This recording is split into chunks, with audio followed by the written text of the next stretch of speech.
আসসালামু আলাইকুম।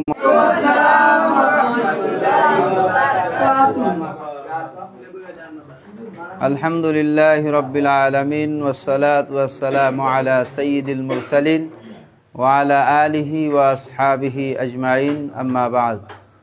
আউযু বিল্লাহি মিনাশ শাইতানির রাজীম। বিসমিল্লাহির রাহমানির রাহিম।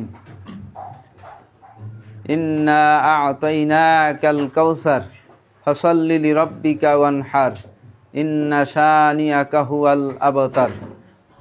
সম্মানিত উপস্থিতি, আল্লাহ তাআলার শুকরিয়া যে আল্লাহ তাআলা আমাদেরকে আসরের সালাতের পর দ্বীনি আলোচনা শেখার উদ্দেশ্যে এখানে বসার তৌফিক দিয়েছেন, সে আল্লাহ তাআলার শুকরিয়া। সেই সঙ্গে যেহেতু এটা হচ্ছে জিলহজ মাসের 2 তারিখ, সেহেতু জিলহজ মাসের 1 তারিখ থেকে অর্থাৎ চাঁদ দেখার পর থেকে 13 তারিখ সন্ধ্যা পর্যন্ত নিজ নিজ অবস্থান থেকে বাড়ি, ব্যবসা প্রতিষ্ঠান যে যেখানে আছি সেখান থেকে অধিক হারে অধিকভাবে আল্লাহ তাআলার জিকির, আজকার, তাকবীর পাঠ করা। কেননা এটা হচ্ছে রাসূল সাল্লাল্লাহু আলাইহি ওয়াসাল্লামের সুন্নাহ এবং সাহাবীগণের সুন্নাহ। এই জন্য অবশ্যই আমাদেরকে তাকবীর পাঠ করা উচিত।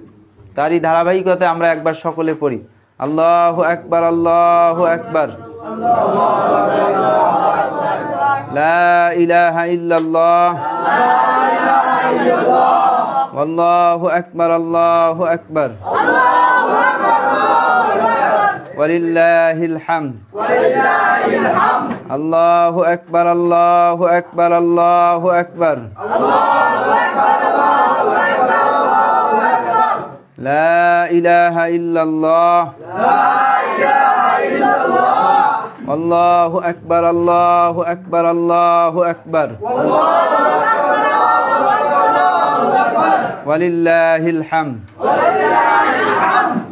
তাহলে যেহেতু অধিক হারে তাকবীর পাঠ করা উচিত, এটা আমাদের নিজ নিজ অবস্থান থেকে, আমরা যেখানে আছি, রুমে আছি, বাজারে আছি, ব্যবসা প্রতিষ্ঠানে আছি, ক্লাসে আছি, যখনই আমরা সুযোগ পাবো তখনই আল্লাহ তাআলার কৃতজ্ঞতা হিসাবে আল্লাহ তাআলার তাকবীরকে উচ্চারণ করব, যা আমরা ঈদুল আজহায় পড়ে থাকি। আছে না, 2 ঈদেই পড়ে আমরা এই তাকবীর। এই তাকবীরটা 2 ভাবে পড়া যায়। তাহলে আমরা যে তাকবীরটা দিলাম, এই তাকবীর কয়বার 2 ভাবে পড়া যায়? একটা আল্লাহু আকবার, আল্লাহু আকবার 2 বার করে পড়া যায়, আবার 3 বার করেও পড়া যায়। এইভাবে যে কোনো একটা পন্থা অবলম্বন করলেই সুন্নত আদায় হবে।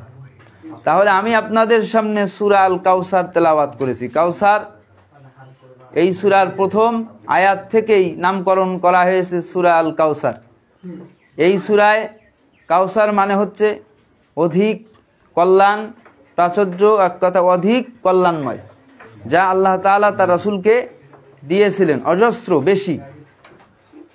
এজন্য এই সূরার প্রথম আয়াতে অংশ থেকে এই সূরার নামকরণ করা হয়েছে। আর এই সূরাটি নাজিল হয়েছে এমন একটি সময়, যেই সময়টা হচ্ছে অত্যন্ত ব্যাপক, বেদনাময় এবং রাসূল সাল্লাল্লাহু আলাইহি ওয়াসাল্লাম এবং সাহাবা আজমাইনদের দাওয়াতের ময়দানে অধিক কঠিনময় একটি পরিস্থিতি, বিভীষিকাময় অবস্থা, যেখানে সাহাবীগণের মধ্য থেকে অনেকেই সেখানে নির্যাতিত, নিপীড়িত, মজলুম হিসেবে ছিলেন।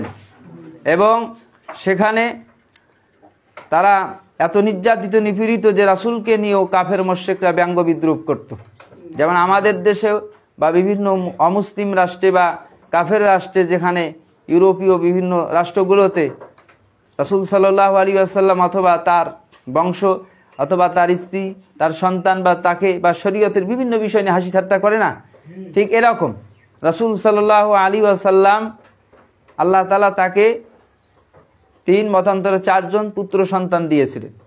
এই সন্তানগুলো যখন একের পর এক তারা মারা যায়, তখন কাফেররা বলা বলি করতো যে মুহাম্মদ সাল্লাল্লাহু আলাইহি ওয়াসাল্লাম তিনি হচ্ছেন শেকড় কাটা, অর্থাৎ নির্বংশ। আমাদের সমাজে আছে না, অনেকে ঠাট্টা করে বলে যে ওর বংশের প্রদীপ নাই, মানে ছেলে নাই তো তার বংশ নাই, এরকম ভাবে হাসি ঠাট্টা বিদ্রুপ করে। ঠিক রাসূল সাল্লাল্লাহু আলাইহি ওয়াসাল্লামের সর্বশেষ পুত্র সন্তানের ইন্তেকালের পর কাফেরদের মধ্য থেকে অনেকেই এইভাবে তুচ্ছ তাচ্ছিল্য করতে থাকে। এই যে বিভীষিকাময় একটা অবস্থা, এবং স্বাভাবিকভাবে মানুষ হিসাবে কষ্ট পাওয়াটা কি স্বাভাবিক। বিপদ আপদ বালা মুসিবত এগুলো তো আসবে, কিন্তু মানুষ হিসাবে কষ্ট পাওয়াটা এটা স্বাভাবিক। এই জন্য আল্লাহ তাআলা রাসূলকে সান্ত্বনা এবং কাফের মুশরিকদের এই যে মিথ্যাচার এবং রাসূল সাল্লাল্লাহু আলাইহি ওয়াসাল্লামকে ব্যঙ্গ বিদ্রূপ, এই বিষয়টি সম্পর্কে কাফেরদেরকে সতর্ক এবং সাবধান করে দিয়ে এই সূরার নাজিল করা হয়েছে। এই জন্য মূলত এখানে হচ্ছে আল্লাহ তাআলা তার রাসূলকে সান্ত্বনা দিয়েছেন, কাফেরদের প্রতি হুঁশিয়ার উচ্চারণ করেছেন, তাদের ভবিষ্যৎ কি হবে তা এই সূরায় আলোচনা করা হয়েছে, এবং রাসূল এই বিপদ আপদ বালা মুসিবত থেকে মুক্তির জন্য কি করবেন তা এখানে বলা হয়েছে। যেমন আল্লাহ তাআলা বলতেছেন, ইন্না আনজালনাহু ফি ইন্না আ'তাইনাকাল কাউসার, যে আমি আপনাকে কাউসার দান করেছি। কাউসার বলতে হাউজে কাউসার, সঙ্গে দুনিয়ার অনেক নিয়ামত উদ্দেশ্য রয়েছে। অর্থাৎ রাসূল সাল্লাল্লাহু আলাইহি ওয়াসাল্লামকে আল্লাহ তাআলা নবী হিসাবে দায়িত্ব দিয়েছেন, রাসূল হিসেবে দায়িত্ব দিয়েছেন। আল্লাহ তাআলা তাকে অনেক নিয়ামত দান করেছেন, সকল নবীদের উপর শ্রেষ্ঠত্ব দিয়েছেন, আখেরি নবী হিসাবে তাকে শ্রেষ্ঠত্ব দিয়েছেন, এবং কিয়ামতের দিন তিনি সুপারিশ করবেন, এটা কোরআন এবং হাদিস দ্বারা সাব্যস্ত। এই যে বিশেষ মর্যাদা আখেরাতে তার প্রতি যে বিশেষ মর্যাদা দেয়া হবে, লাইটটা দাও, বিশেষ যে মর্যাদার কথা বলা হয়েছে, এই মর্যাদা কথা এখানে স্মরণ করিয়ে দিয়ে বলা হচ্ছে যে আমি আপনাকে অনেক কল্যাণ দিয়েছি এবং কল্যাণ আরো দেব, এই প্রতিশ্রুতির কথা এখানে রয়েছে। এবং বলা হচ্ছে যেহেতু আমি আপনাকে কল্যাণ দিয়েছি, অকল্যাণ থেকে আপনাকে হেফাজত করতেছি, অতএব ফসল্লি লিরাব্বিকা ওয়ানহার, আপনি কি করুন, আপনার রবের উদ্দেশ্যে কুরবানি করুন এবং সালাত আদায় করুন। অর্থাৎ সালাত আগে আদায় করতে হবে, কুরবানি পরে করতে হবে। এখানে সালাত বলতে দুইটা উদ্দেশ্য, এক অবশ্যই ব্যক্তিগতভাবে 5 ওয়াক্ত সালাত তো আদায় করতেই হবে, প্লাস আমাদেরকে কুরবানি করার আগে ঈদের সালাত আদায় করতে হবে। তার মানে দুইটা জিনিস এখানে উদ্দেশ্য, এক ব্যক্তি হিসাবে 5 ওয়াক্ত সালাত আদায় করতেই হবে, সালাত আদায় না করলে কুরবানি কেন কোনো ইবাদতেই গ্রহণযোগ্য হবে না, কবুল হবে না। ইবাদত কবুলের অন্যতম শর্ত হচ্ছে কি সালাত, 5 ওয়াক্ত সালাত আদায় করতে হবে। তাহলে অবশ্যই কুরবানির আগে অবশ্যই আমাদের 5 ওয়াক্ত সালাত আদায়কারী হতে হবে।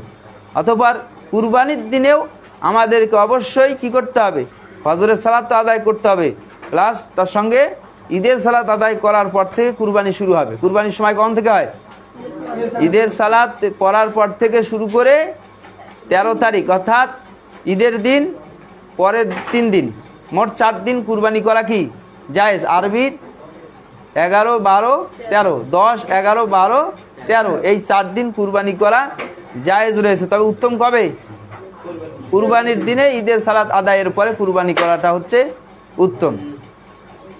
তাহলে অবশ্যই আমাদেরকে কুরবানি করতে হবে ঈদের সালাতের পর থেকে। আগে করলে কুরবানি কি হবে, বাতিল হিসাবে গণ্য হবে। এক ব্যক্তি রাসূল সাল্লাল্লাহু আলাইহি ওয়াসাল্লামের যুগে সাহাবী, তিনি কি করছেন, তিনি কুরবানি করে ফেলছেন, নামাজ পড়ার আগে কুরবানি করছেন, ঈদের সালাত আদায় করার আগে কুরবানি।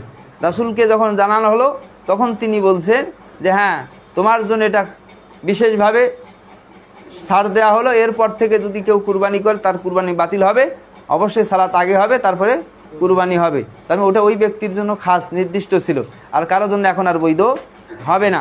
তার মানে আমাদেরকে আগে সালাত আদায় করতে হবে, ঈদের সালাত, তারপরে কুরবানি করতে হবে।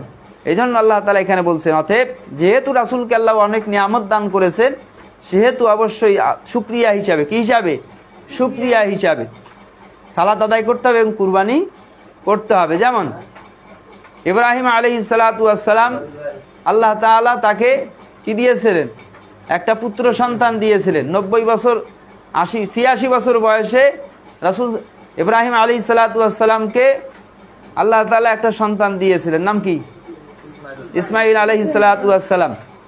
তারপরে এই সন্তান যখন 13 বছরে উপনীত হলো, তখন আল্লাহ তাআলা তাকে কুরবানির নির্দেশ দিলেন স্বপ্নের মাধ্যমে। তিনি দেখতেছেন তিনি তার সন্তানকে কুরবানি করতেছেন, এই কথা তিনি তার সন্তানকে বললেন, সন্তান কি হয়ে গেল, রাজি হয়ে গেলেন যে এটা আপনার যেহেতু নবী রাসূল, অতএব আপনি কি, অবশ্যই আল্লাহর পক্ষ থেকে ওহী।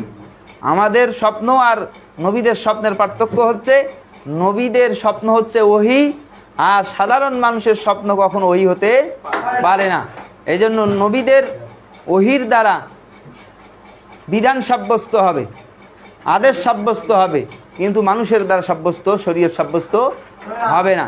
অমুকে দেখছে এই জিনিস খাইলে এই হবে, অমুক জায়গায় অমুক গাছের শিকড় খাইলে ভালো হবে, অমুক রোগ, সব রোগ ভালো হয়ে যাবে, ক্যান্সার ভালো হয়ে যাবে। এই যে স্বপ্নে পাওয়া তাবিজ, স্বপ্নে পাওয়া রোগ ভালো হওয়ার যে থেরাপি বা তাবিজের সিস্টেম, এগুলো ইসলামে জায়েজ না, এগুলো সব শরিয়া বিরোধী, ইসলাম বিরোধী। বা অমুক পীর সাহেব স্বপ্নে দেখছেন, অমুক আলেম স্বপ্নে, না, কোনো আলেম বা পীর সাহেবের স্বপ্ন দিয়ে শরীয়ত সাব্যস্ত হবে না। তাহলে রাসূলদের স্বপ্ন ছিল ওহী। ইব্রাহিম আলাইহিস সালাম যখন স্বপ্ন দেখলেন যে তিনি তার সন্তান ইসমাইল আলাইহিস সালামকে কুরবানি করতেছেন, দেখার পর তিনি তার সন্তানকে কি করলেন, বললেন। অতঃপর তিনি তার সন্তানের মতামত চাইলেন। তিনি বললেন, যেহেতু আপনাকে আল্লাহ আদেশ করেছেন, আপনি আপনার স্বপ্ন বাস্তবায়ন করুন। মানে স্যারেন্ডার করলেন, পিতা এবং পুত্র উভয়ে আল্লাহর কাছে আত্মসমর্পণ করলেন। এই যে আনুগত্য স্বীকার করা, এটা হচ্ছে কুরবানির অন্যতম একটি কি শিক্ষা।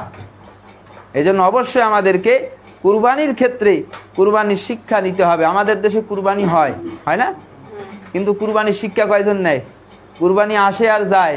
গরু ছাগল কুরবানি হয়, মানুষের মধ্যে লুকিয়ে থাকা পশুত্ব, জানোয়ারের স্বভাবজাত বৈশিষ্ট্য মানুষের অন্তর থেকে হারিয়ে যায় না। তার মানে কি, পশু কুরবানি হলেও পশুত্ব কুরবানি হচ্ছে না। এজন্য কুরবানি আসে আর যায়, মানুষের জীবনের পরিবর্তন হয় না। এজন্য আমরা যারা কুরবানি দেব আর যারা দেব না, উভয়কেই কুরবানির শিক্ষাকে সামনে নিয়ে আমাদের জীবন পরিচালনা করতে হবে। এজন্য অবশ্যই আমাদেরকে কুরবানি করতে হবে এবং এই কুরবানির শিক্ষা আমাদের জীবনের সকল ক্ষেত্রে বাস্তবায়ন করতে হবে। এই বাস্তবায়নের জন্য আমাদেরকে আগে জানতে হবে, তারপরে বিশ্বাস করতে হবে, মানতে হবে এবং সে অনুযায়ী আমল করতে হবে। তাহলে ইব্রাহিম আলাইহিস সালামকে আল্লাহ তাআলা কুরবানি করতে বলেছিলেন কেন? শুকরিয়া হিসাবে। ৮৬ বছর ৮০ বছর পরে এসে তাকে সন্তান আল্লাহ দিয়েছেন, অনেক বছর পরে এটা দোয়ার মাধ্যমে পেয়েছেন। এই সন্তানকে তিনি কুরবানি করলেন, ১৩ বছর বয়সে নিয়ে গেলেন। শয়তান বাধা দিল, তিন জায়গায় ৭ করে ২১টা পাথর নিক্ষেপ করলেন। সেটাকে স্মরণ করে এখনো কি হয়, হাজিরা পাথর নিক্ষেপ করে। এই যে শয়তানের ওয়াসওয়াসা, দিন পালন করতে গিয়ে শরীয়ত পালন করতে, এটা নতুন না, এটা পুরাতন ইতিহাস। অতএব বাধা বিপত্তি শয়তানের ওয়াসওয়াসা আসবে। মন চাচ্ছে না নামাজ পড়ি, কিন্তু পড়তে হবে। মন চাচ্ছে না জ্ঞান অর্জন করি, কিন্তু চাইতে হবে।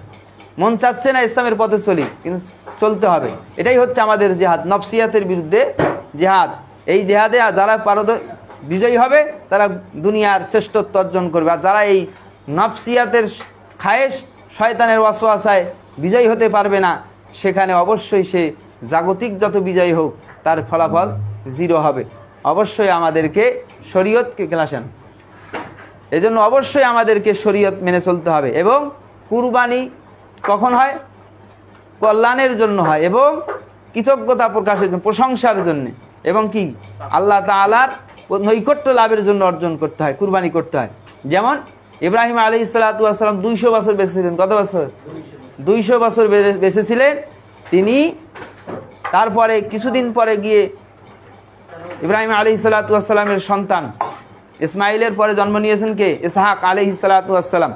তিনিও আল্লাহর পক্ষ থেকে নবী হয়েছিলেন। এজন্য অবশ্যই কৃতজ্ঞতা হিসাবে আমাদের আল্লাহ অনেক নিয়ামত দিয়েছেন। আমরা কথা বলতে পারতেছি, হাঁটতে পারতেছি, আমরা চলতে পারতেছি, সুস্থ আছি, আমাদের বিবেক বুদ্ধি আছে। এই যে অবস্থা, এগুলো সব আল্লাহর নিয়ামত কিনা? নিয়ামত না? অবশ্যই নিয়ামত।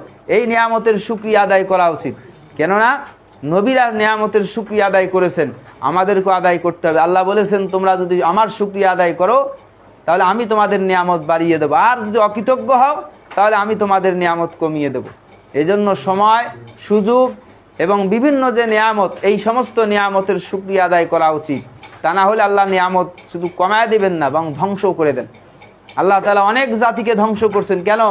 অকৃতজ্ঞতার কারণে, সীমা লঙ্ঘন করার কারণে। কারণ হচ্ছে পৃথিবীতে মানুষ যখন সীমা লঙ্ঘন করেছে, তখন আল্লাহ তাআলা সে জাতিকে নবী পাঠিয়েছেন, নবীর অবাধ্য হয়েছে, আল্লাহ তাআলা ধ্বংস করে দিয়েছেন। আমরাও যদি কি করি, আল্লাহ তাআলার সীমা লঙ্ঘন করি, আদেশ নিষেধকে অমান্য করি, রাসূলের আদর্শকে বর্জন করি, তাহলে দুনিয়ায় আযাব আর গজব আসবে। যেমন বৃষ্টি নাজিল হয়, সেরকম আযাব আর গজব আসতে থাকবে, একটার পর এক ফিতনা আসতে থাকবে।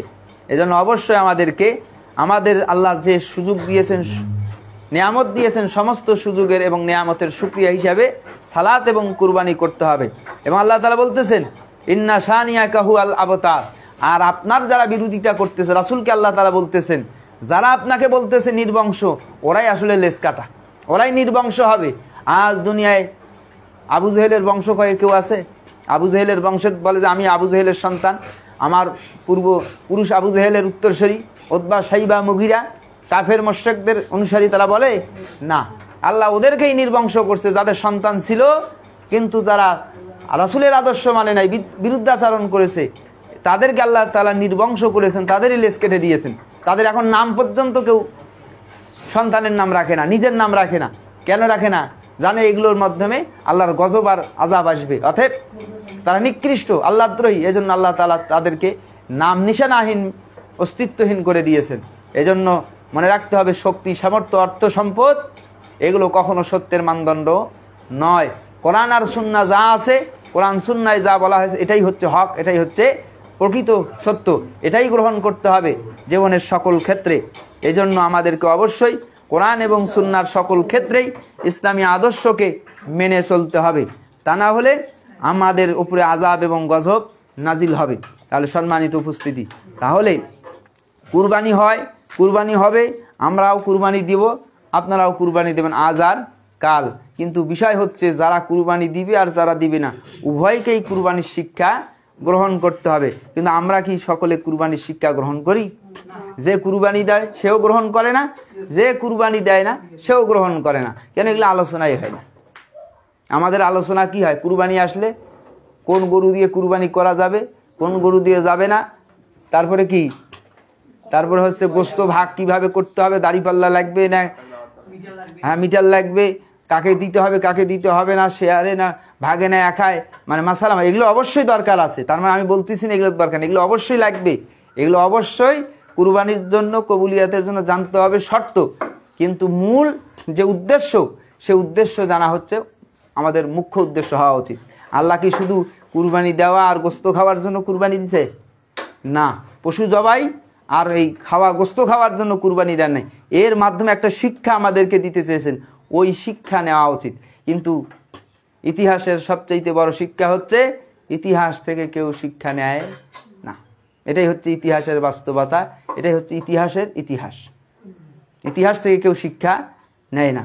এজন্য অবশ্যই আমাদেরকে কুরবানি যারা দেব আর যারা দেব না, উভয়কেই কুরবানির শিক্ষা আমাদেরকে জানতে হবে এবং মানতে হবে। কুরবানির প্রথম শিক্ষা হচ্ছে বিশুদ্ধ তাওহীদ গ্রহণ করা। কেন? আমাদের কুরবানির যে প্রচলন, প্রথা, পৃথিবীতে আল্লাহ বলছেন সকল উম্মতের জন্য, সকল মানুষ জাতির জন্যই কুরবানির প্রথা চালু ছিল। আদম আলাইহিস সালাতু ওয়াস সালামের সময় কুরবানির প্রথা চালু ছিল। হাবিল এবং কাবিল তারা দুইজনে মিলে কুরবানি করেছিল না?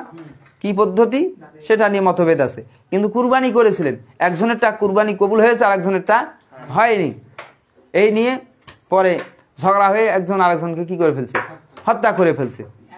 এই যে কুরবানির প্রথা, অতঃপর ইব্রাহিম আলাইহিস হাবিল এবং কাবিলের ঘটনা যে মেরেছে সে কিন্তু তওবা করছিল আল্লাহর কাছে, পরে তওবা করেছিল, কিন্তু আল্লাহ তাআলা তাদেরকে হেফাজত করেছেন পরবর্তীতে, কিন্তু তওবার সুযোগ পেয়েছে। কিন্তু আমরা ভুল করার পর তওবা করার সুযোগ পাও, তার কি গ্যারান্টি আছে? না। এই জন্য অবশ্যই আমাদেরকে ভুল করলেই তওবা করতে হবে। তো এই জন্য অবশ্যই আমাদেরকে কুরবানির শিক্ষা নিতে হবে, কেননা শিক্ষা হচ্ছে মূল উদ্দেশ্য। আমরা এখানে বসছি, একটা লক্ষ্য উদ্দেশ্য আছে না? আমরা স্কুলে ভর্তি হয়েছি, স্কুলে ভর্তি হওয়ার একটা লক্ষ্য উদ্দেশ্য আছে না? ওই উদ্দেশ্যই যদি বাস্তবায়ন না হয়, আমি ভালো একটা রেজাল্ট পাবো, কিন্তু আমি যদি সর্বশেষ যা ফেল আসতে হবে, তারপরে আমার উদ্দেশ্য বাস্তবায়ন হলো না। তারপরে আমার পড়া, আমার এই শুনায় কোনো কাজে আসবে? আসবে না। দুনিয়াও কাজে আসবে না, আখেরাতেও কাজে আসবে, এরকম অবস্থা। তাহলে অবশ্যই আমাদেরকে একটা ঘড়ি দত, তাহলে আমাকে আপনাকে সকলকে কি করতে হবে? যে জিনিসটি করতে হবে তা হচ্ছে কুরবানির যে শিক্ষাটা নিতে হবে। এক হচ্ছে তাওহীদ। ইব্রাহিম আলাইহিস সালাতু ওয়াস সালামের মাধ্যমে কুরবানির প্রথা বর্তমান প্রচারিত পদ্ধতি চালু হয়েছে, তাই না?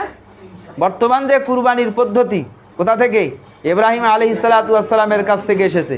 তাহলে তিনি কুরবানির যে প্রথা, ওই প্রথাকে আমরা অনুসরণ করতেছি। বর্তমান ইসলামী শরীয়তে তা আছে। তিনি যে তিনি আমাদের নাম দিয়েছেন মুসলিম। কি নাম দিয়েছেন? মুসলিম। তার আগে সকল মানুষ এক জাতিভুক্ত ছিল। বোঝা গেছে?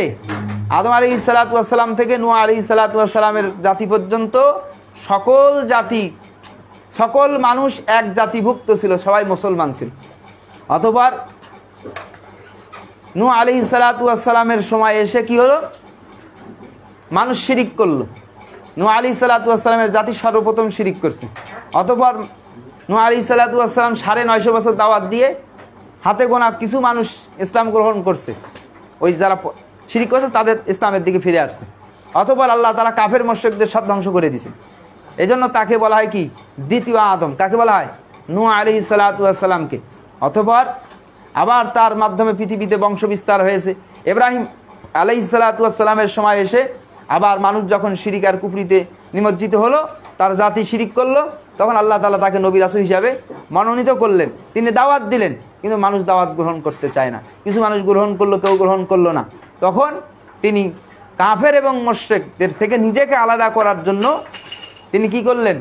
ইসলাম নাম, মুসলিম নাম ধারণ করলেন। এজন্য আল্লাহ তাআলা তাকে বলেছেন কি? তিনি তার ব্যাপারে সূরা হজে আল্লাহ তাআলা বলছেন ৭৮ নম্বর আয়াতে যে হুয়া সাম্মাকুমুল মুসলিমিন, তিনি তোমাদের নাম দিয়েছেন মুসলিম। তাহলে এই মুসলিম নাম, মুসলমান, মুসলমানিত্ব, এই পরিচয়টা কার কাছ থেকে আসছে? ইব্রাহিম আলাইহিসসালাতু ওয়াসসালামের কাছ থেকে। কারণ তিনি সর্বপ্রথম মানুষদের মধ্যে কাফের, মুশরিক এবং মুসলমানদের মধ্যে আলাদা করে দিয়েছেন। এই জন্য হক পন্থী এবং বাতিল পন্থী আলাদা করতে গেলে এখন আমাদেরকে কি বলতে হয়? আমাদেরকে বলতে আহলে সুন্নাহ ওয়াল জামাত, যে আমরা সুন্নতের অনুসারী, কেউ বেদাতের অনুসারী। এগুলো হচ্ছে বৈশিষ্ট্যগত। আর তৎকালীন সময় ইব্রাহিম আলাইহিসসালাতু ওয়াসসালাম মৌলিকভাবে পৃথিবীতে আকীদাগত, বিশ্বাসগতভাবে মানুষকে দুই ভাগে বিভক্ত করেছেন। কয় ভাগ? দুই ভাবে। একটা হচ্ছে কাফের মুশরিক, আল্লাহদ্রোহী, তাগুতি শক্তি, আর একটা হচ্ছে মুসলিম, আল্লাহর আনুগত্য স্বীকারকারী, বশ্যতা স্বীকারকারী। এই জন্য অবশ্যই আমাদেরকে তাওহীদপন্থী হতে হবে। যেমনভাবে ইব্রাহিম আলাইহিসসালাতু ওয়াসসালাম ঘোষণা করেছেন। তিনি কি বলছিলেন?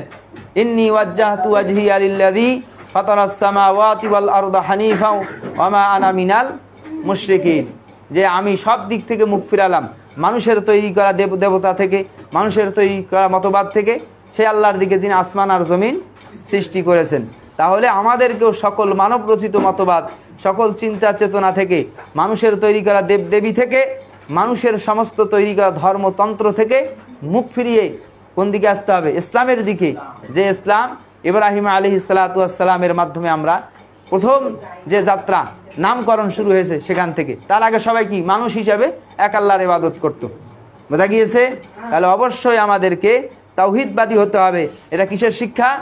কুরবানির শিক্ষা। অবশ্যই তাওহীদকে মেনে নিতে হবে এবং তাওহীদবাদী হতে হবে।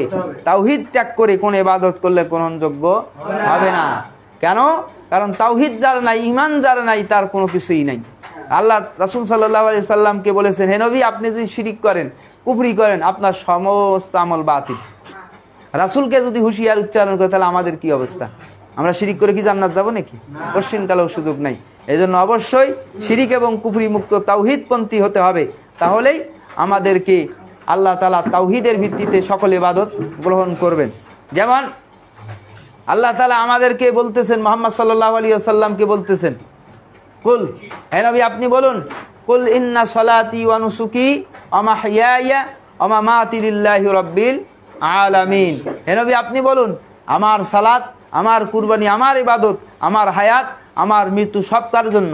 আল্লাহর জন্য, রব্বিল আলামিন, যিনি জগৎ সমূহের রব, প্রতিপালক। তাহলে এই হচ্ছে তাওহীদের শিক্ষা। কিন্তু আমরা কুরবানি দেই, নামাজ পড়ে না, কুরবানি দেয়, শিরিক করতেছে। মাজারে এমনও পীর সাহেব আছে কুরবানি দেয় নিজের পক্ষ থেকে, একটা পীর সাহেবের নামে দেয়, একটা আল্লাহর নামে, একটা পীরের নামে, এরকমও আছে। তার মানে কি? কুরবানি করার পরেও মুশরিক। কুরবানির মাধ্যমে মানুষ কি হয়ে যায়? মুশরিক হয়ে যায়। গায়রুল্লাহর নামে কি করে? কুরবানি করে। এই যে গায়রুল্লাহর নামে, আল্লাহর নাম ব্যতীত মানুষের নামে, পীর সাহেবের নামে বা অন্য কোনো মানুষের নামে কুরবানি, এটা জায়েজ নাই, এটা শিরিক। এই কুরবানিও বৈধ হবে না, এই কুরবানির গোশত খাওয়াও জায়েজ নাই। কোনো পীরের দরগায় অথবা মাজারে যদি কোনো কিছু দেয়, এটা খাওয়াও জায়েজ নাই, ওটা গ্রহণ করাও জায়েজ নাই। কেন? এটা অপবিত্র। হিন্দু যদি তোমাকে হিন্দুদের পূজার প্রসাদ দেয়, খাওয়া যাবে না। ঠিক কোনো অবস্থাতেই কোনো পীরের উদ্দেশ্যে, পীরের নামে কুরবানি হয়েছে, ওই কুরবানি গোস্ত খাওয়া যাবে না, কারণ ওটা কুরবানি না, ওটা হচ্ছে হারাম, অবৈধ। এই জন্য অবশ্যই তাওহীদ রয়েছে এই শিক্ষা। তাহলে কুরবানি হবে কার নামে? আল্লাহর নামে। হ্যাঁ, আমাদের সমাজে অনেকেই বলে অমুকের নামে তমুকের, না, এখানে শব্দগত একটা চয়নগত ভুল আছে। আসলে যারা বলতেছে অমুকের নামে তমুকের নামে কুরবানি, আসলে তাদের নামে না, মূলত তারা বলতেছে কি অমুকের পক্ষ থেকে, শব্দ চয়নে ভুল, মূলত তাদের অন্তর পক্ষ থেকে হয়, কিন্তু তারা বলতে গিয়ে, বাংলা ভাষা বলতে গিয়ে তাদের শব্দ চয়নে ভুল হয়েছে। এই জন্য যারা এভাবে বলছে তাদের কথা ভিন্ন, কিন্তু যারা নির্দিষ্টভাবে কোনো পীর সাহেবের নামে, মাজারের নামে, খানকার নামে, যেমন আমাদের দেশে এক শ্রেণীর পীর সাহেব আছে, নাম ধরেই বলি 18 পীর সাহেব, তাদের ফতোয়া হলো তাদের পীর সাহেবের নাম ছাড়া অথবা তাদের ওখানকার ওই দরবারে গিয়ে কুরবানি না দিলে কোনো মুরিদের কুরবানি জায়েজ হবে না। এই জন্য অনেকে আছে যে তারা কুরবানির ফরিদপুরের খাজা দরবারে নিয়ে যায় কুরবানি দেয়, এটা ইসলামে সুস্পষ্ট শিরিক এবং কুফরি। তাহলে এইভাবে আমাদেরকে সকল অবস্থায় শিরিক এবং কুফরিকে বর্জন করতে হবে, তা নাহলে কুরবানি করলে কবুল হবে না। তাহলে কুরবানি যারা দিচ্ছি আর যারা দিচ্ছি না, অবশ্যই তাওহীদবাদী হতে হবে, তাহলে প্রকৃত অর্থে কুরবানির শিক্ষা আমাদের বাস্তবায়ন করতে হবে, তাহলেই প্রকৃত অর্থে কুরবানি হবে, তা নাহলে কুরবানি হবে না। তারপরে কুরবানি আর একটা শিক্ষা হচ্ছে আল্লাহর নিকট পূর্ণ আত্মসমর্পণ করতে হবে। কি করতে হবে? পূর্ণরূপে। যেমন কে করেছিলেন? ইব্রাহিম আলাইহিস সালাতু ওয়াস সালাম এবং ইসমাইল আলাইহিস সালাতু ওয়াস সালাম। ইব্রাহিম আলাইহিস সালাতু ওয়াস সালাম স্বপ্ন দেখেছেন, তিনি সন্তান, তাকে বলেছেন ইসমাইল আলাইহিস সালাতু ওয়াস সালামকে, উনি কি প্রশ্ন করছেন আমার বয়স এখন ছোট, আমি 13 বছরের, আমাকে কুরবানি দেবেন কেন, এভাবে প্রশ্ন করছেন না। তিনি বলছেন যেহেতু আল্লাহ বলছেন, অতএব সামি'না ওয়া আতানা, শুনলাম মেনে নিলাম। এই যে পূর্ণ আত্মসমর্পণ তিনি নবী হিসাবে করেছেন, অতএব তিনি আল্লাহর বান্দা হিসাবে করেছেন। আমাদেরকেও আল্লাহ যখন কোনো আদেশ করবেন, নিষেধ করবেন, জানার পর তা আনুগত্য স্বীকার করতে হবে। এখানে আর অজুহাত পেশ করা যাবে না, আমার বয়স হয় নাই, আরো কিছুদিন যাক, আরো বয়স হোক, এইভাবে ইসলামকে পাশ কাটিয়ে যাওয়ার কোনো সুযোগ নাই, অজুহাত পেশ করা যাবে না। তাহলে কুরবানির দ্বিতীয় শিক্ষা হচ্ছে অবশ্যই পূর্ণরূপে আনুগত্য আত্মসমর্পণ হবে কার? আল্লাহ তাআলার। 3 নম্বর হচ্ছে কুরবানির শিক্ষা আল্লাহর নৈকট্য লাভের জন্য হতে হবে, মানুষকে দেখানোর জন্য না। আমাদের দেশে অধিকাংশ কুরবানি এখন মানুষকে দেখানোর জন্য হয়। আমার টাকা পয়সা আছে, কুরবানি না দিলে মানুষ কি বলবে, আরে আল্লাহ কি বলবে চিন্তা না করে মানুষ কি বলবে। কুরবানি কি আল্লাহর জন্য হলো না মানুষের জন্য? যার জন্য যে সামাজিকতা রক্ষার জন্য, ওই সামাজিকতার ইবাদত হবে, সমাজের ইবাদত হবে, মানুষের ইবাদত হবে, যার দেখানোর জন্য, যার কথা শোনার জন্য আমরা করলাম। কিন্তু আল্লাহ দিয়েছেন আল্লাহর নৈকট্য লাভের জন্য কুরবানি করতাম, তাহলে মানুষকে, তার মানে অবশ্যই আমাদেরকে আলাদা খেয়াল রাখতে হবে। তারপরে আর একটা বিষয় হচ্ছে, কেন আল্লাহ তাআলা বলছেন লা ইয়ানালুল্লাহু লুহুমুহা ওয়ালা দিমাউহা ওয়ালাকিন ইয়ানালুহুত তাকওয়া, যে আল্লাহ তাআলা বলতেছেন যে আল্লাহ তাআলা যারা কুরবানি করে তাদের কাছ থেকে রক্ত, গোশত এগুলো তারা আল্লাহ তাআলা নেন না, চান না, আল্লাহ চায় তাকওয়া। আল্লাহ কি চায়? তাকওয়া। অর্থাৎ কুরবানির ক্ষেত্রে আল্লাহ দেখতে চায় কে আল্লাহকে ভয় করে আর কে করে না, কে আল্লাহর বিধান মানে আর কে মানে না, আল্লাহ এটা দেখতে চান। তাহলে অবশ্যই আমাদেরকে কুরবানি হতে হবে তাকওয়ার ভিত্তিতে, আল্লাহর আদেশ এবং নিষেধ পালনের ভিত্তিতে। কে কুরবানি করলে দেখবে না দেখবে, না দিলে শ্বশুর বাড়িতে কি বলবে অথবা পাড়া প্রতিবেশী কি বলবে, এগুলো দেখে হবে না। অবশ্যই কুরবানি হতে হবে সম্পূর্ণরূপে আল্লাহর নৈকট্য লাভের জন্য। এবং কুরবানি অন্যতম শিক্ষা হচ্ছে তাকওয়া শিক্ষা দেওয়া। কেন এই আয়াতে তো আল্লাহ তাআলা বলছেন, কি বলছেন? সূরা হজের 37 নম্বর আয়াতে আল্লাহ বলছেন যে তিনি গোশতও চান না, রক্তও চান না, তিনি খানও না, তিনি পরনও না, তিনি এগুলো কিছু গ্রহণ করেন না। তিনি সব কিছু করেছেন মানুষের সৃষ্টি কল্যাণার্থে, আর মানুষকে সৃষ্টি করেছেন আল্লাহর ইবাদতের জন্য। আল্লাহ তাআলা কি বলছেন? ওমা খলাকতুল জিন্না ওয়াল ইনসা ইল্লা লিয়াবুদুন, আমি মানব এবং জিন জাতিকে সৃষ্টি করছি শুধুমাত্র আমার ইবাদতের জন্য, অন্য কোনো উদ্দেশ্য নয়। তাহলে আল্লাহ আমাদের জন্য সব সৃষ্টি করেছেন, আর আমাদের সৃষ্টি করেছেন তার ইবাদতের জন্য। তাহলে অবশ্যই কুরবানি সহ সমস্ত ইবাদত হতে হবে একমাত্র আল্লাহর নৈকট্য লাভের জন্য। এবং এই কুরবানির মূল শিক্ষা হচ্ছে তাকওয়া। তাকওয়া মানে কি? আল্লাহকে ভয় করে জীবনের সকল ক্ষেত্রে কোরআন এবং সুন্নাহর বিধানকে মেনে চলা, এবং আল্লাহ যা হারাম করেছেন তা বর্জন করা, এটাই হচ্ছে তাকওয়া। তাকওয়া মানে শুধু আল্লাহ আছেন এতটুকুন বিশ্বাস করার নাম তাকওয়া নয়, কারণ আল্লাহ আছেন এটা আবু জেহেলও জানতো। তার মানে কি সে তাকওয়াবান হয়ে গেছে?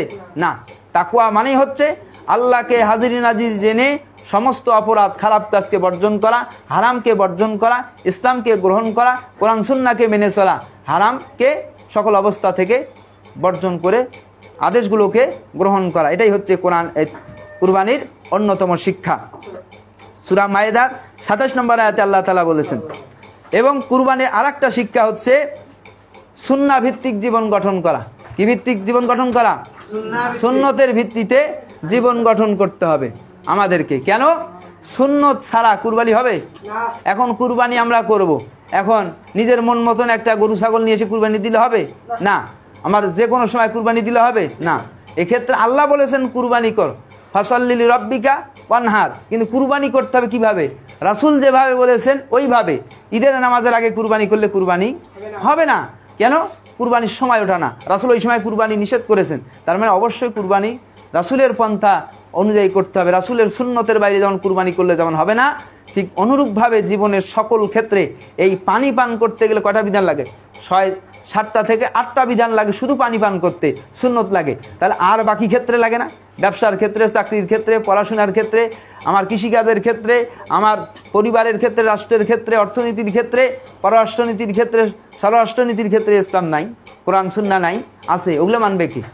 ওগুলো কি রাসূল আসি মানবে, না আল্লাহর জন্য রেখে দিচ্ছি? নাউযুবিল্লাহি মিন যালিক। আমাদের অবস্থা তো তাই হয়েছে। আমরা এখন সব ইসলাম ইসলাম চাই, কিন্তু ইসলাম নিজেরাই মানি না। মানে আল্লাহ বলছেন আল্লাহ খেলাফত দিবেন।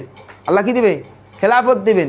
ঈমান আর আমলে চলে শর্ত পূরণ করলে। আমরা এখন আল্লাহর উপরে ছেড়ে দিয়েছি, আমরা এখন নেব, কিন্তু আমল করতে রাজি নই। কিন্তু আল্লাহ বলছে কি আমল করতে হবে আগে, শর্ত পূরণ করতে হবে, তাহলে আল্লাহ খেলাফত দিবেন। কিন্তু আমরা মনে করতেছি না এগুলো মনে আমরা ইচ্ছা মতন চললে হবে না। জীবনের সকল ক্ষেত্রে কোরআন এবং সুন্নাহ ভিত্তিক জীবন গঠন করতে হবে, সকল ক্ষেত্রে। শুধু কুরবানি নয়, ব্যক্তি, পরিবার, সমাজ, রাষ্ট্র সকল স্তরেই সুন্নাহকে অনুসরণ করতে হবে। তাহলেই কুরবানি কি হবে? দিয়ে এর শিক্ষা অর্জন হবে। তা না হলে কুরবানি আসবে আর যাবে, গোস্ত খাওয়া হবে। কুরবানির শিক্ষা না হলে কি হবে না? আসলে কুরবানি কবুল হবে না। কারণ কি? মূল উদ্দেশ্য শিক্ষা দেওয়া, কিন্তু আমরা শিক্ষা নিতে চাই না। আমরা চাই কি? শর্টকাট, মানে জাগতিক জগৎ পূজা হয়ে গেছে। কিন্তু কুরবানি আর একটা শিক্ষা কি? ত্যাগ করা। আচ্ছা, ইব্রাহিম আলাইহিস সালাতু ওয়াস সালাম কি প্রথমে কি কুরবানি দিতে গেছিলেন? তার সন্তানকে কুরবানি দিতে গেছিলেন।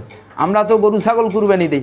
তিনি তার জীবনে অর্জিত 86 বছর পরে প্রাপ্ত অমূল্য সম্পদ সন্তান, ছেলে সন্তান পেয়েছেন। সেই ছেলে সন্তানকে আল্লাহর আদেশে কি করতেছেন? কুরবানি করতেছেন। এটা ত্যাগ না? এটা ত্যাগ। আর আমরা কি? ভোগবাদী।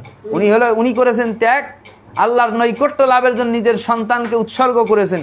আর আমরা আল্লাহর নৈকট্য বাদ দিয়ে দুনিয়া পাওয়ার আশায়, দুনিয়ার সাময়িক কিছু তৃপ্তি পাওয়ার আশায় অনৈতিক, অনিসলামিক, হারাম যা ইচ্ছে তা আমরা গ্রহণ করতেছি। উপার্জন থেকে শুরু করে সকল ক্ষেত্রেই শরীয়ত বিরোধী কর্মকাণ্ডের মাধ্যমে আমাদের আয় রোজগার থেকে শুরু করে সকল ক্ষেত্রে শরীয়ত ত্যাগ করতেছি। তার মানে কি? এটা কুরবানির শিক্ষা হলো না। কুরবানির শিক্ষাই হচ্ছে দুনিয়ার লোভ, লালসা, হিংসা, বিদ্বেষ, হানাহানি, মারামারি, ঝগড়াঝাটি, অবৈধ হারাম উপার্জন ত্যাগ করে আল্লাহর কাছে, আল্লাহর নৈকট্যের জন্য কষ্ট হলেও কি করতে হবে? কোরআন সুন্নাহকে আঁকড়ে ধরতে হবে।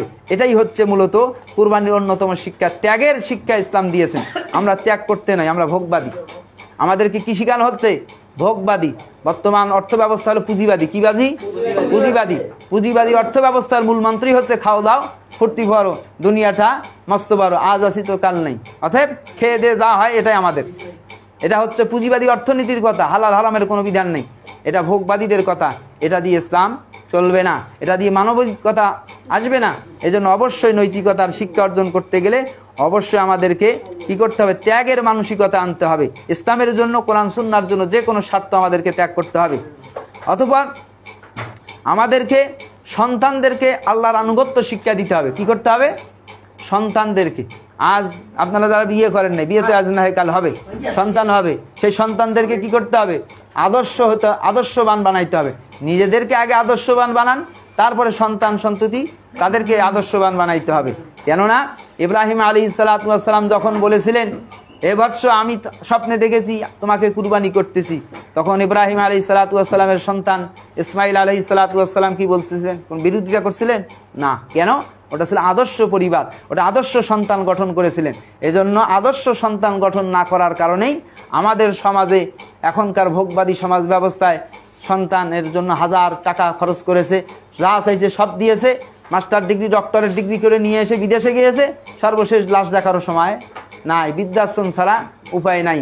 এই হলো আমাদের ভোগবাদী সমাজ ব্যবস্থার সন্তান তার পিতামাতার প্রতি আচরণ।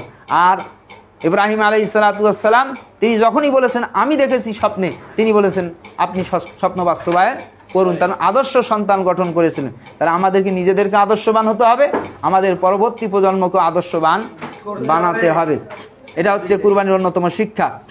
আর একটা শিক্ষা হচ্ছে অবশ্যই আমাদেরকে আদর্শ পরিবার গঠন করতে হবে। নিজেরা আদর্শবান হই, তাহলে আদর্শ পরিবার গঠন হবে। কেননা ইসমাইল আলাইহিস সালাতু ওয়াস সালামের মা তাকে কি করেছে? সাজিয়ে দিয়েছে না? তাকে পিতার সঙ্গে যাওয়ার জন্য তৈরি করে দিয়েছেন। এজন্য অবশ্যই আদর্শ পরিবার ছাড়া ইসলাম কখনো পালন করা সহজ নয়। আজকে দেখা যায় নামাজ পড়তে গেলে থাক এই বয়সে নামাজ পড়ার দরকার নেই, আর একটু বড় হোক, এখন একটু দাঁড়িয়ে রাখতেছে না, এখন না, বিয়েটা হোক না কেন, তারপরে দাঁড়িয়ে রাখলে হবে। এই যে সমাজ ব্যবস্থা, অনইসলামিক পরিবেশের কারণেই সন্তানরা যারা ভালো তারা তাদের পরিবারে ইসলাম মানতে পারে না, পারিবারিক বাধা তৈরি হয়। তখন ইসলাম পালন করতে গেলে বিভিন্ন বাধা বিপত্তি তৈরি হয়। এটা কারণ হচ্ছে কি? আদর্শ পরিবার গঠন না করার কারণে। আর আদর্শ পরিবার যদি থাকতো, বেনামাজি সন্তান ঘরে থাকতো না, বেপর্দা নারী, বেপর্দা মেয়ে পরিবারে থাকতো না, অবশ্যই পর্দা মানতো, পরিবেশগত তৈরি হয়ে যেত। এখন পরিবেশটাই হয়েছে অনইসলামিক, এই জন্য এখানে আর আদর্শ থাকে কোথায়? এই জন্য আদর্শ পরিবার গঠনের শিক্ষা দিয়েছেন কুরবানি। আর ভুল হলেই আল্লাহর কাছে তওবা করতে হবে। যেমন কে করেছে? হাবিল এবং কাবিল। এবং এর মাধ্যমে আল্লাহ তার হাবিল এবং কাবিলের ঘটনার পর তাদেরকে তওবা করার সুযোগ দিয়েছেন তার পিতা আদম আলাইহিস সালাতু ওয়াস সালামের মাধ্যমে, এবং তারা তওবা করেছিল। এই জন্য ভুল হতে পারে আমাদের। আদম আলাইহিস সালাতু ওয়াস সালামের ক্ষেত্রে তিনি যখন বুঝতে পেরেছেন যে হ্যাঁ তিনি আল্লাহর বিধান লঙ্ঘন করেছেন, তখন কি বলেছে? যে হে আল্লাহ, আমি নিজের উপরে কি করেছি? রব্বানা যালামনা আনফুসানা ওয়া ইল্লাম তাগফির লানা ওয়া তারহামনা লানাকুনান্না মিনাল খাসিরিন। যে হে আল্লাহ, আমরা ভুল করেছি, আপনার বিধান লঙ্ঘন করেছি, আপনি আমাদের ক্ষমা করুন, না করলে আমরা কি হয়ে যাব? ধ্বংস হয়ে যাব। আল্লাহ মাফ করছে না? আর শয়তান ভুল করার পর কি করছিল? ও ভুলের উপর প্রতিষ্ঠিত থাকার জন্য ডান হাত বাম হাতের পরিবর্তে কি আনছিল? অজুহাত। আমি হচ্ছি আগুনের তৈরি আর আদম হচ্ছে মাটির তৈরি, তাই না? আমি উপরের দিকে দাউ দাউ করে জ্বলি, আদম মাটির দিকে নিচু হয়, অতএব কি করতে হবে? আমি কেন সেজদা করবো আদমকে?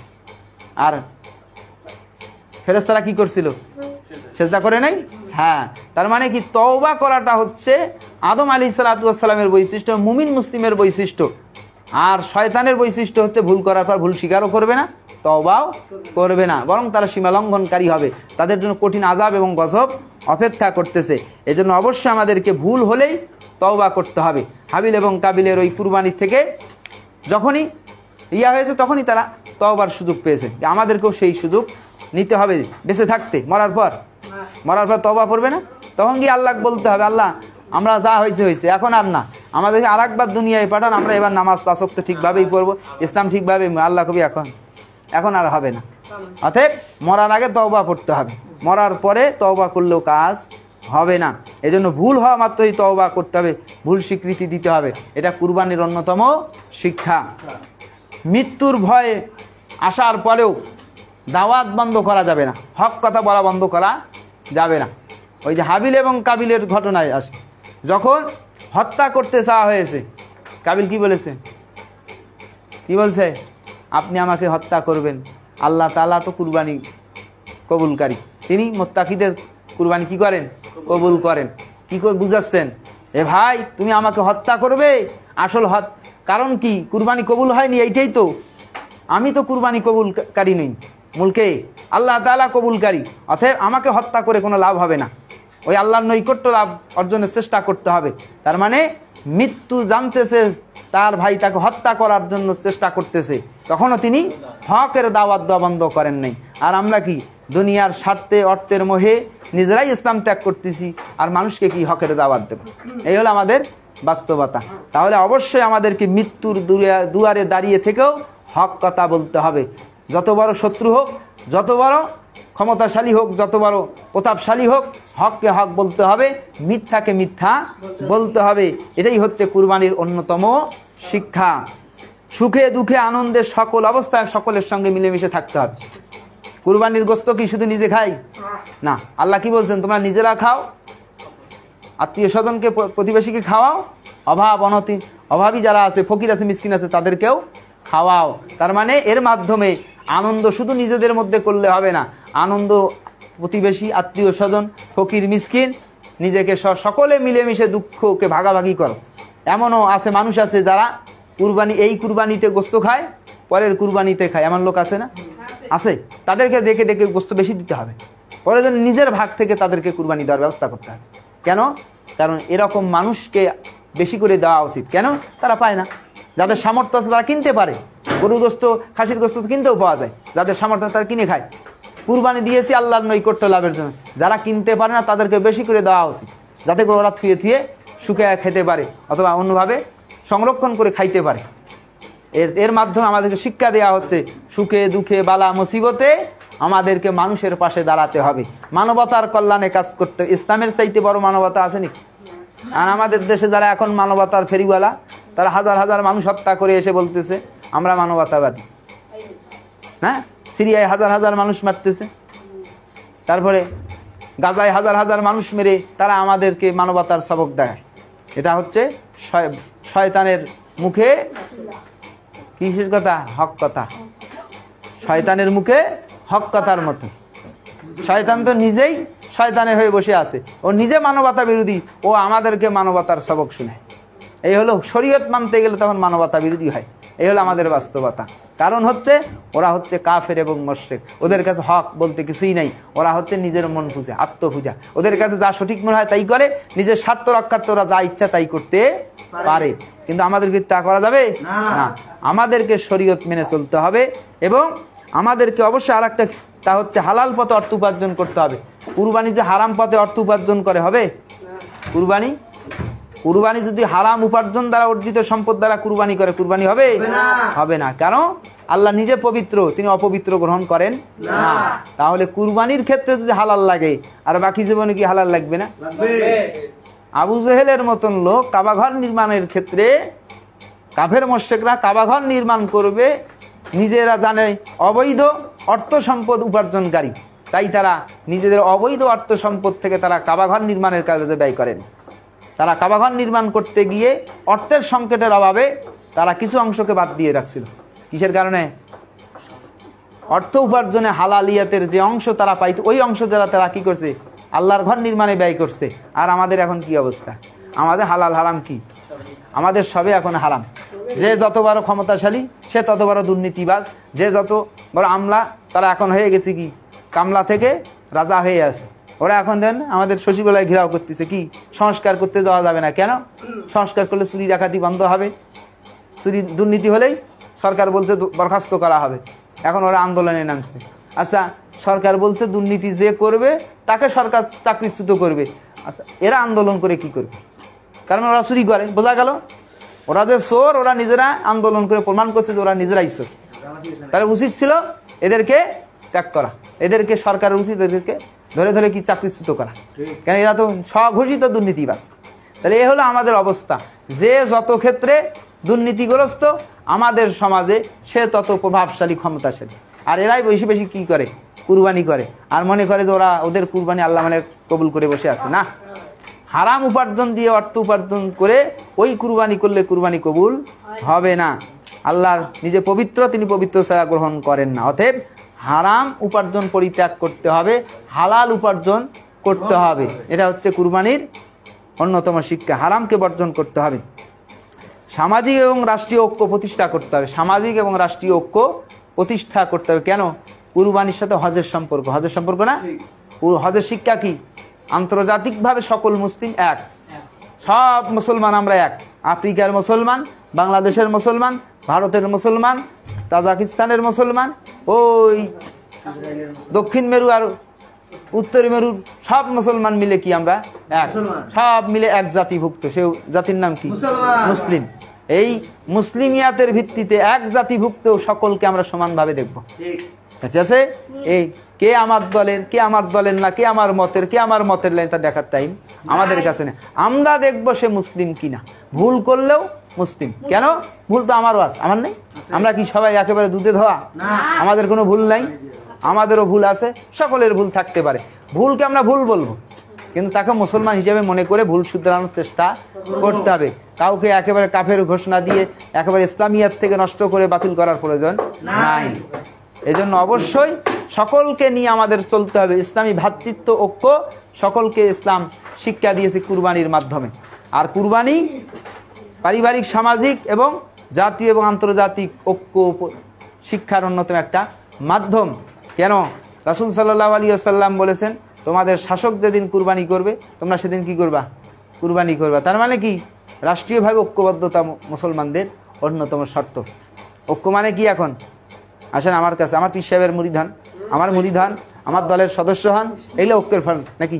জি না, এগুলো ঐক্য নয়। ঐক্য হবে সব মুসলমান মিলে মুসলিম শাসকদের অধীনে ঐক্যবদ্ধ হতে হবে। অমুক পীর সাহেবের মুরিদ হয়ে নয়, অমুকের সংগঠনের সদস্য হয়েও নয়। মূল কিসের ভিত্তিতে হতে হবে? ইসলামের ভিত্তিতে, কোরআন সুন্নাহর ভিত্তিতে এবং শাসক, মুসলিম শাসকের অধীনে ঐক্যবদ্ধ থেকে। এটাই হচ্ছে কুরবানির অন্যতম শিক্ষা। আরও অনেক শিক্ষা আছে, এগুলো আমাদেরকে জানতে হবে কোরআন এবং সুন্নাহর ভিত্তিতে।